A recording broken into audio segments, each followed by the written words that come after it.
আসসালামু আলাইকুম, কেমন আছেন সবাই? আশা করি ভালো আছেন। আমিও ভালো আছি, আলহামদুলিল্লাহ। আরে অনেকদিন পর নিজের ঘরের বাতাস খাচ্ছি। নিজের দেশের বাতাস খাইছি এতদিন। নিজের ঘরের বাতাস, নিজের ঘরের আশেপাশের বাতাস এত ভালো লাগে। যখন বাইরে থাকি তখন মিস করি। যখন ঘরের বাইরে থাকে তখন আপনি ঘরকে যে কতটা ফিল করেন, ঘরকে যে কতটা ভালোবাসেন সেটা ফিল করবেন। আলহামদুলিল্লাহ, ঘরে আসাতে এখন শান্তি লাগতেছে। আলহামদুলিল্লাহ। কিন্তু চারপাশে যেভাবে আগুনে পুড়তেছে, হ্যাঁ, দেশে যে কি পরিমাণ বেকার বাড়বে বলার অপেক্ষা রাখে না। এমনিতেই বেকার, 5ই আগস্টের পর বেকার তো বাড়ছে বাড়ছে, শত শত শত শত লক্ষ লক্ষ মানুষ, এখন আরও বেশি হবে। জিনিসের দাম বাড়বে। একটা ভিতরে ভিতরে দুর্ভিক্ষ হচ্ছে, যেটা আপনি আমি আমরা সবাই শিকার হচ্ছি। এটা যেমন আমাদের কোম্পানিগুলোতে বেতন দিচ্ছে দেরিতে, আগে যে টাইমগুলোতে বেতন দিত সেই টাইমগুলোতে বেতন দেয় না।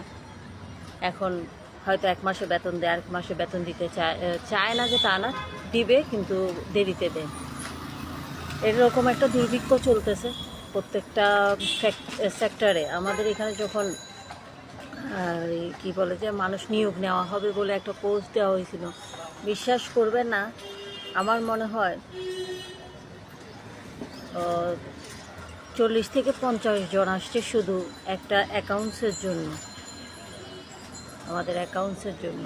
তো সেদিন পুরা একদম আমাদের খুব খারাপ অবস্থা হয়ে গেছে গা। সবারই একটাই কথা, আমি জিজ্ঞেস করলাম আপনারা আসতেছেন কেন ওই কোম্পানি থেকে? তো বলতেছে দেখেন আমাদের 2 মাসের 3 মাসের বেতন আটকে রাখছে। প্রত্যেকটা মানুষ কিন্তু চাকরিজীবী, প্রত্যেকটা চাকরিজীবী। তো বলতেছে এই জন্য এখানে চলে আসতে চাচ্ছে। আমি কি ওরা কি দিবে না? বলে কি দিবে, কিন্তু এই মুহূর্তে তো আমার পক্ষে সম্ভব না। তো ভিতরে ভিতরে যে কী পরিমাণ দুর্ভিক্ষ হচ্ছে সেটা উপদেষ্টা বলেন, যারা ওই যে মন্ত্রী লেভেলে বসে আছে তারা বুঝবে না। এটা আমরা সাধারণ জনগণ, জনতা, যারা আমরা দেশে কোটি কোটি টাকা রেখে আসি না, বা আমাদের দেশের বাইরে আমরা যাই না, আবার আমাদেরকে নারীর টানে আমাদের দেশেই চলে আসতে হয়। আমাদের না দেশের বাইরে আমাদের একটা টাকা আছে, না আমাদের একটা বাড়ি আছে, না একটা গাড়ি আছে। তো সেই মানুষগুলোর জন্য আমাদের দেশ হচ্ছে আমাদের জন্য। আমাদের দেশ মানে আমাদের দেশ, এটা আমাদের দেশ। কাদের দেশ জানেন? আমাদের দেশ। আমাদের দেশ মানে হচ্ছে, এটা মন্ত্রী মিনিস্টারদের দেশ না, এটা হচ্ছে আমাদের